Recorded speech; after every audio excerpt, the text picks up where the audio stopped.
Boa tarde, está com o programa Eclésia. O Concílio Vaticano II é objeto de análise na segunda parte deste programa, mas para já, a atualidade informativa da Igreja Católica. Para Bento XVI, a festa do Pentecostes é um bastião de união e entendimento humano no meio de um mundo marcado pela agressividade e pelo egoísmo. Palavras proferidas durante uma celebração na Basílica de São Pedro, no dia em que se celebrava a festa do Pentecostes. Numa Basílica de São Pedro, repleta de fiéis, o Papa sublinhou a obsessão que se registra hoje pela competição e pela agressividade que estão muito presentes no mundo, gerando conflitos e desigualdades. Uma situação que se assemelha àquela descrita na liturgia do dia e que narrava a edificação da Torre de Babel. Nós não cresciamo nella conoscenza, chiudendoci nel nostro io. Nós não crescemos no conhecimento, fechando-nos no nosso eu, mas apenas tornamo-nos capazes de escutar e partilhar só no nós da Igreja, numa postura de profunda humildade interior. E assim se torna mais claro porque Babel é Babel e o Pentecostes é Pentecostes, onde os homens se querem tornar Deus, apenas se colocam um contra o outro. Onde, ao contrário, se colocam a verdade do Senhor, abrem-se à verdade do Espírito que os sustém e une. Se aprono all'azione del suo Spirito che li sostiene e li unisce. Segundo o Papa, o homem pensa demasiado em si e aos poucos afasta-se de Deus, que passa a parecer algo ultrapassado e inútil. Bento XVI reconhece que hoje aumentou a capacidade de comunicar e de obter informação, mas pergunta, será que se pode dizer que esses avanços contribuíram, de facto, para aumentar a capacidade humana de perceber o outro? Ou, paradoxalmente, hoje compreendemos cada vez menos? O Pentecostes é a festa da união, da compreensão. O Pentecostes é a festa da compreensão, da comunhão humana.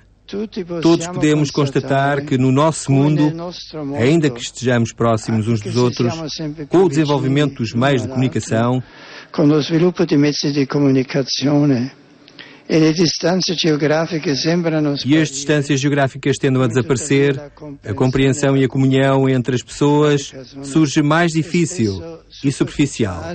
E dificultosa.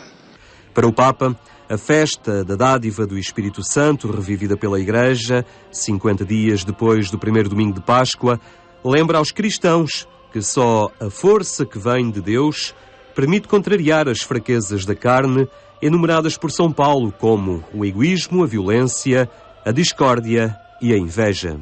Peter Colossi esteve em Portugal para falar da teologia do corpo. No seu entender, as novas gerações estão hoje mais sensíveis à proposta da Igreja para viver de forma responsável a sexualidade e uma relação familiar.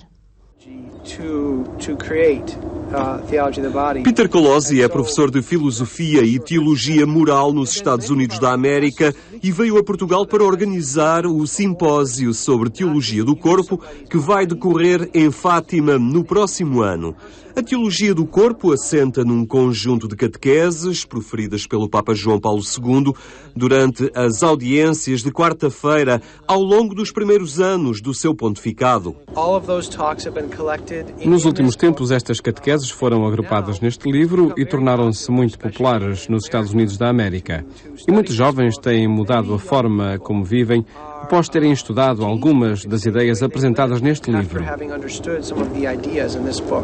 A teologia do corpo é uma proposta para o exercício da sexualidade e da vida familiar de forma integrada. É também uma resposta aos que criticam sem entender. É essa a razão que levou João Paulo II a fazer as suas catequeses para apresentar um caminho que não é de proibições, embora elas também existam. Existem proibições como não usem métodos contraceptivos, ter relações sexuais apenas após o casamento.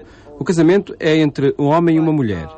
Porém, estes ensinamentos assentam na interpretação daquilo que o ser humano deve ser, uma unidade entre o corpo e a alma. E as pessoas apenas se focam nas proibições e esquecem as dimensões positivas e a verdade sobre as questões que conduzem a estes ensinamentos. No entender de Peter Colossi, Um dos problemas da sociedade contemporânea é que as pessoas vivem de forma dualista. We can describe the way people think of being human today as dualistic. As pessoas encaram hoje a sua existência de uma forma dualista. Consideram o seu corpo e a sua alma como realidades separadas, distintas. Pensam que podemos fazer o que quisermos com o nosso corpo sem que isso afete a alma.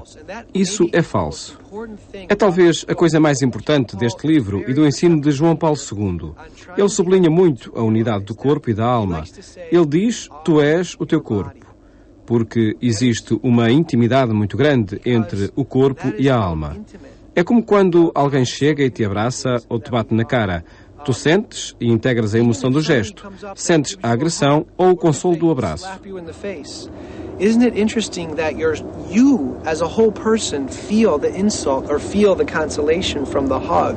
Mas como é que a doutrina católica sobre a sexualidade está a ser recebida pelas novas gerações? Será que elas aceitam a exigência de uma proposta que caminha ao arrepio dos tempos? As novas gerações, talvez por viverem destroçadas pela desilusão de assistirem a tantos divórcios, a experimentarem tantas formas de sexo, com este descontentamento, ao saberem desta proposta de vida, dizem: como é que os padres nunca nos falaram disto? E então, muitos sacerdotes têm vindo a refletir estas questões com as suas comunidades. Penso que os jovens, hoje, e depois de tudo o que aconteceu nos anos 60 e 70, querem ouvir falar disto. Na doutrina católica sobre a sexualidade ganham relevo os métodos naturais de contracepção. Estes são alvo de muitas críticas, mas Peter Colosi considera que eles têm virtudes que as pessoas precisam conhecer. O Papa recorre a formas muito belas para explicar quando um casal usa métodos contraceptivos, ele não bloqueia apenas a procriação, mas fere também o amor entre eles. Recorrendo aos métodos naturais, eles vivem uma sexualidade mais integrada e a contracepção quebra isso. Muita gente considera que isto não faz sentido, mas penso que se elas escutarem as explicações no congresso que vai acontecer em Fátima no verão do próximo ano, vão ficar surpreendidas.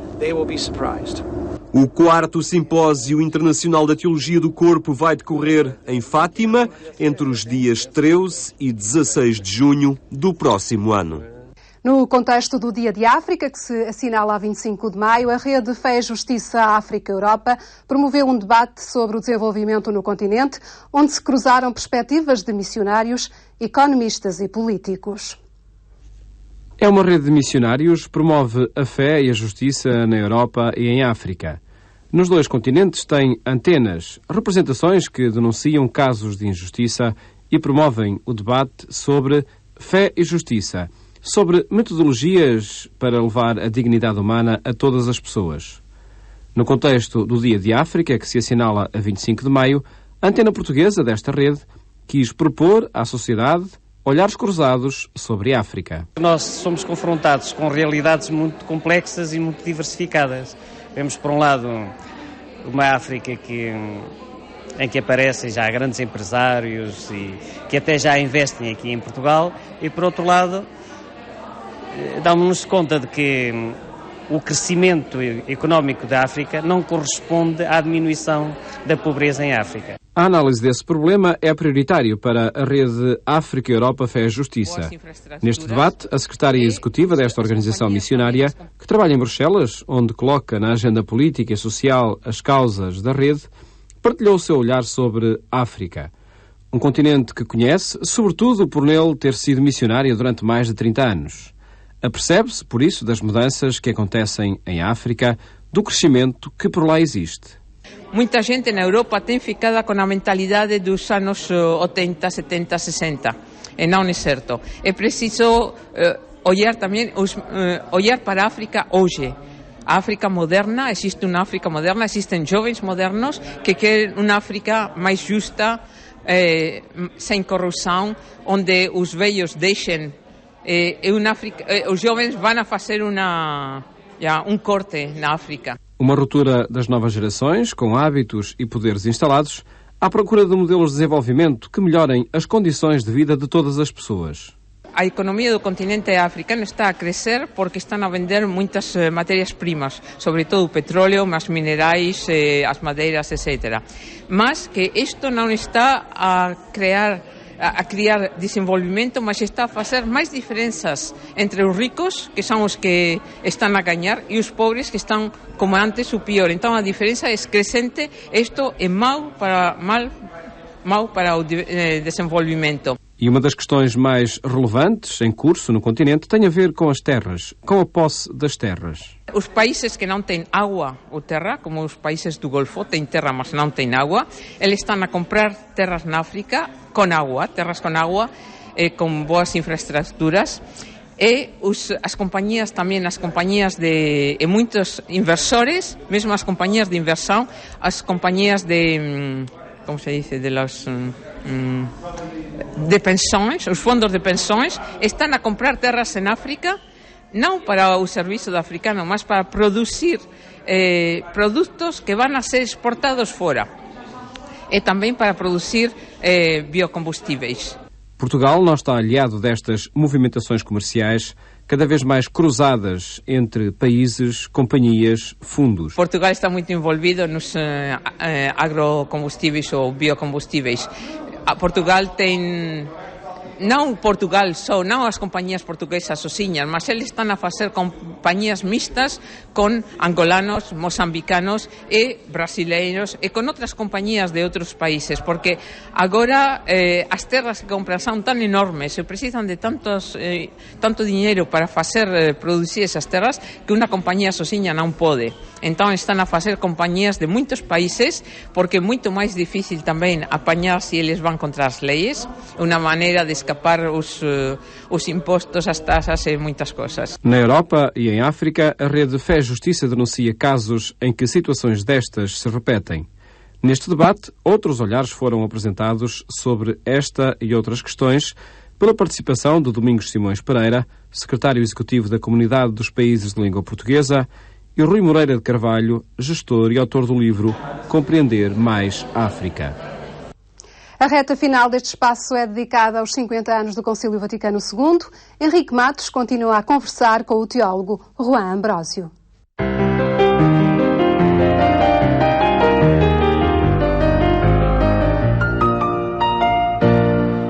Muito boa tarde, regressamos com esta rubrica que por alguns minutos tenta regressar no tempo e tomar o pulso a essa sociedade da década de 60 que vivia o Concílio Vaticano II, tempos de grande mudança para a Igreja.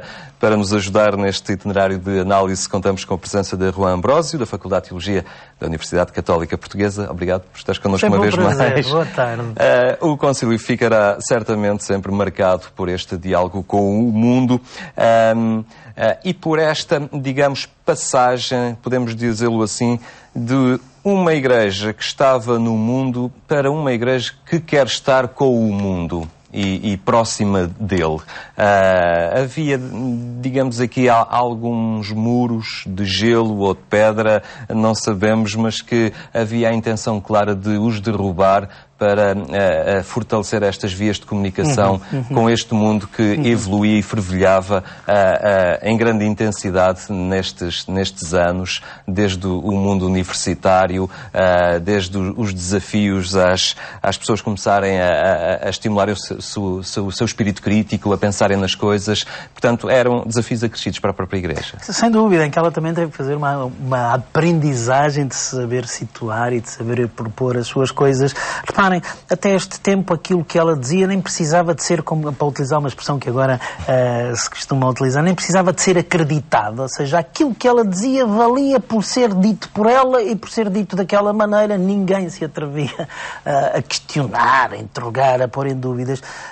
O tempo agora não é assim, já não era ali, ou seja, aquilo que era dito precisava de ser acreditado, precisava de ser fundamentado, precisava de ser explicado, já não basta dizer que é assim para que seja assim. Ainda que a Igreja pensasse que bastava, o mundo de facto já não aceitava esse dizer. Estava confrontada com uma crise de credibilidade. Exatamente, se quisermos, ou seja, de acreditação, de fundamentar aquilo que dizia e que afirmava. Havia de facto como que um divórcio entre estas duas realidades que continuo a dizer, acho que é uma maneira muito dicotómica de falarmos, mas enfim, falemos assim para entendermos o que aqui estávamos a dizer. Essa é talvez uma das grandes novidades do Concílio Vaticano II. Que a rigor não traz nada de novo, porque o que ele vai fazer é levar até às últimas consequências aquilo que é uma das pedras de toque do cristianismo, que é a encarnação, não é?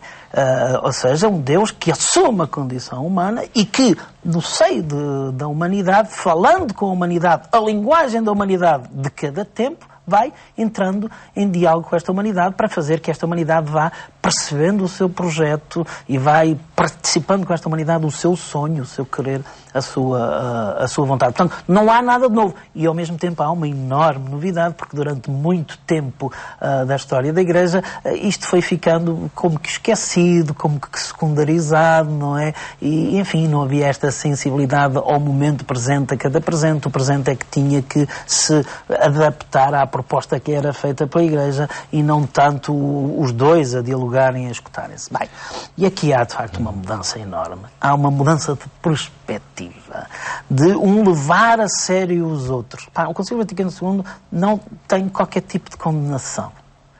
Talvez todos os outros concílios tinham proclamado condenações. Quem não pensa assim, anátema cito. O Concílio Vaticano II não faz isso. E, no entanto, não deixa... desconfiança sistemática. Sistematicamente numa de corrigir os erros. Há erros que têm que ser corrigidos, mas corrigir condenando.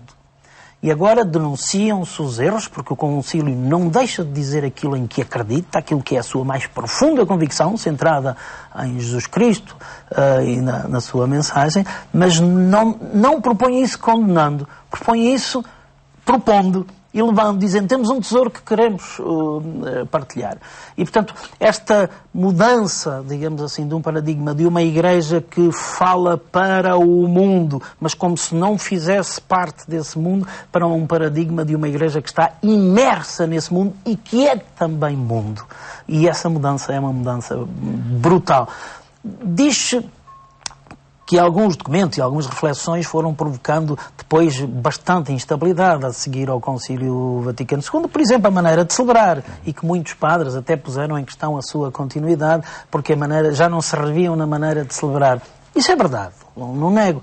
Mas para mim esta mudança é muito mais radical, porque é uma mudança de paradigma, não é? Que já não é só a maneira como se celebra, mas a maneira como me entendo a mim e como eu estou situado no meio da realidade que me rodeia. E isto é muito mais exigente, necessitou de muito mais tempo, provocou muito mais mudanças, não é? Este profundo diálogo. Exato, nós estamos a 50 anos de distância, mas ainda hoje isto está a ser um grande desafio. Sem dúvida, verdadeiramente este continua a ser o desafio central.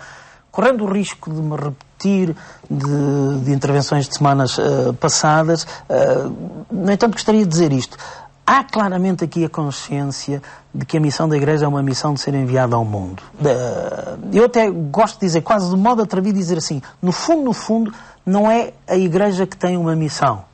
A missão é que tem uma Igreja. Ou seja, o projeto de Deus, para a concretização do projeto de Deus para o mundo, que é um projeto de felicidade, de realização, de o elevar, de levar a que o ser humano possa aceder àquele horizonte com o qual Deus o sonhou, esse projeto exige que haja alguém que arregace as mangas e faça isso. E é por isso que existe a Igreja.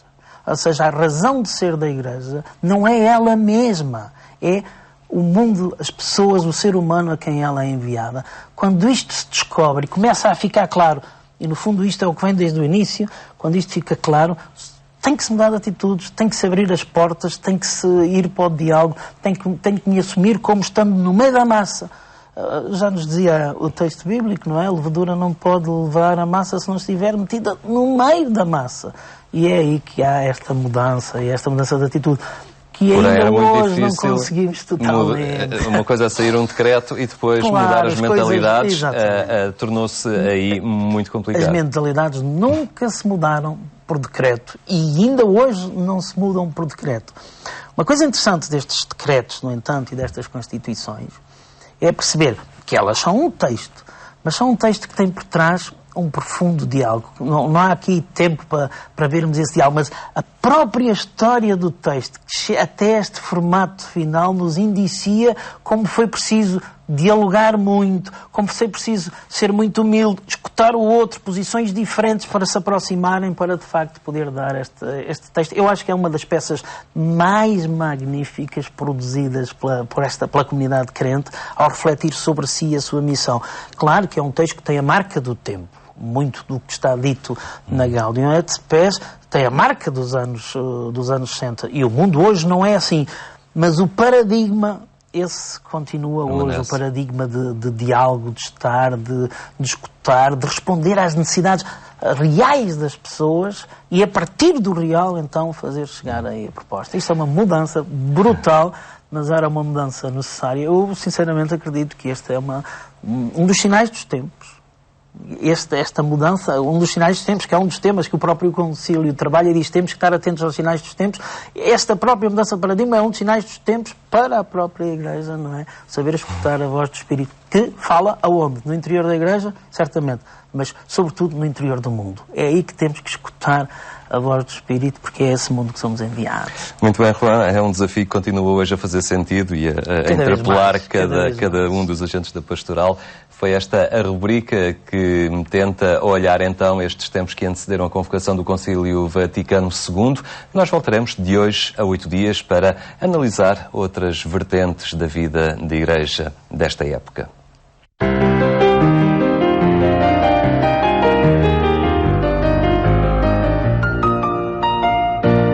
E é tudo por hoje. Pode nos seguir em agência.eclésia.pt, o portal da internet que congrega a Eclésia Televisão, a Eclésia Rádio e a Eclésia Agência de Informação. Fique bem e até amanhã, se Deus quiser.